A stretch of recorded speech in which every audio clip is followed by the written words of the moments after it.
Looking to leave your audience with a powerful thought, feeling, or willingness to take action after your presentation? The right presentation close can make all the difference. And I'm going to share powerful ways that you can close your talk effectively. My name is Deandra Filicetti, and I'm a professional speaker and trainer. I help leaders, speakers, and professionals with communication and engagement. In this video, I'm going to share 7 types of presentation closes with examples and why they're effective and when to use them. The assumption that I'm making here is that you've already come up with an effective opening or hook for your presentation, and the body is clear, concise, and engaging.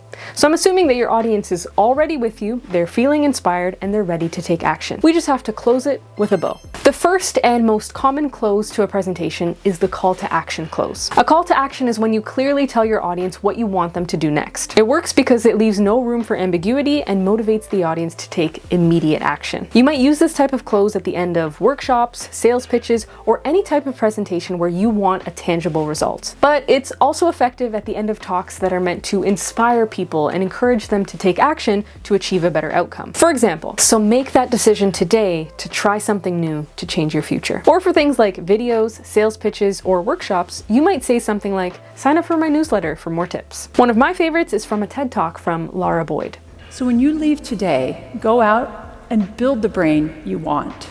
Next is a story callback or full circle close. It refers back to a story or anecdote that you shared at the beginning of the presentation. This technique is highly effective because it creates emotional closure and reinforces your key message. It works particularly well in keynote speeches and storytelling-based presentations. And as a matter of fact, I would encourage you to always try to bring your presentation full circle wherever possible. For instance, it might sound something like, remember Sarah, who was struggling with team communication.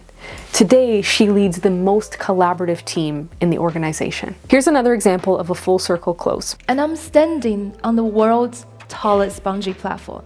There is only one voice in my head. I can't do this. Don't try to get rid of fear. Accept that you will be afraid, and then go do it anyway. Life begins at the edge of your comfort zone.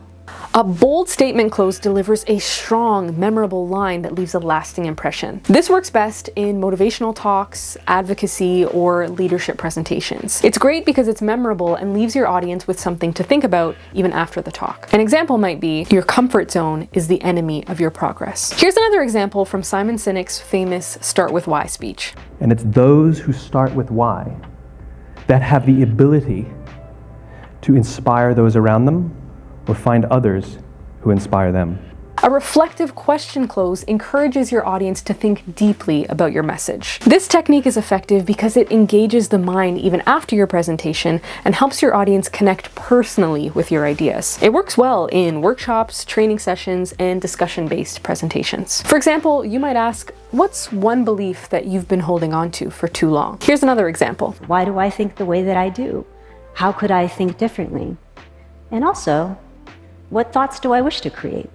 A future vision close paints a picture of what is possible if your audience takes action. It's effective because it inspires hope, motivation, and a sense of possibility. This type of close is ideal for strategy meetings, leadership talks, or aspirational presentations. For example, imagine a future where everyone is healthy.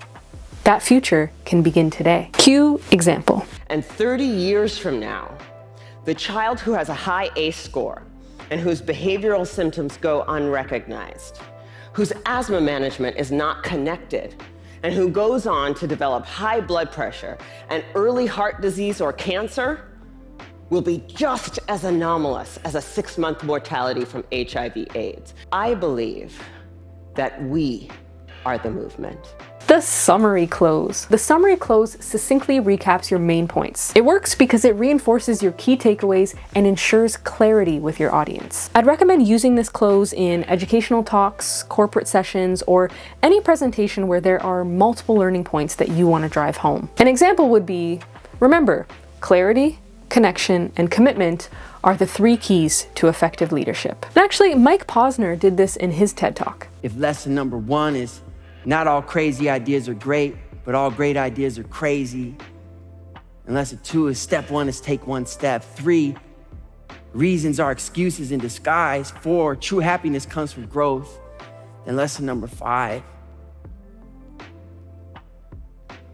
is don't wait. A quote close ends your presentation with a powerful line, usually from a prominent figure. It's effective because it adds credibility and emotional resonance, leaving the audience with something memorable. It works exceptionally well in keynotes, motivational talks, or any presentation where you want a powerful finish. For example, Maya Angelou once said, "People will forget what you said. People will forget what you did, but they will never forget how you made them feel." Keep in mind that the quote doesn't necessarily have to be from a prominent figure. It could be an important point from your own talk that you want to drive home as a quote. Here's what I did in my own TED Talk. Because with the right environment, anything is possible. I've shown you 7 different presentation closes. In practice, you might choose to use one, or you might choose to use a combination of closes. It's really about getting creative with your content and identifying what's gonna land with your audience. So as I close this video, here's my call to action close. I encourage you to experiment with these different close techniques and take note of which one feels most impactful for you and for your audience. And don't forget to subscribe. Thanks for watching.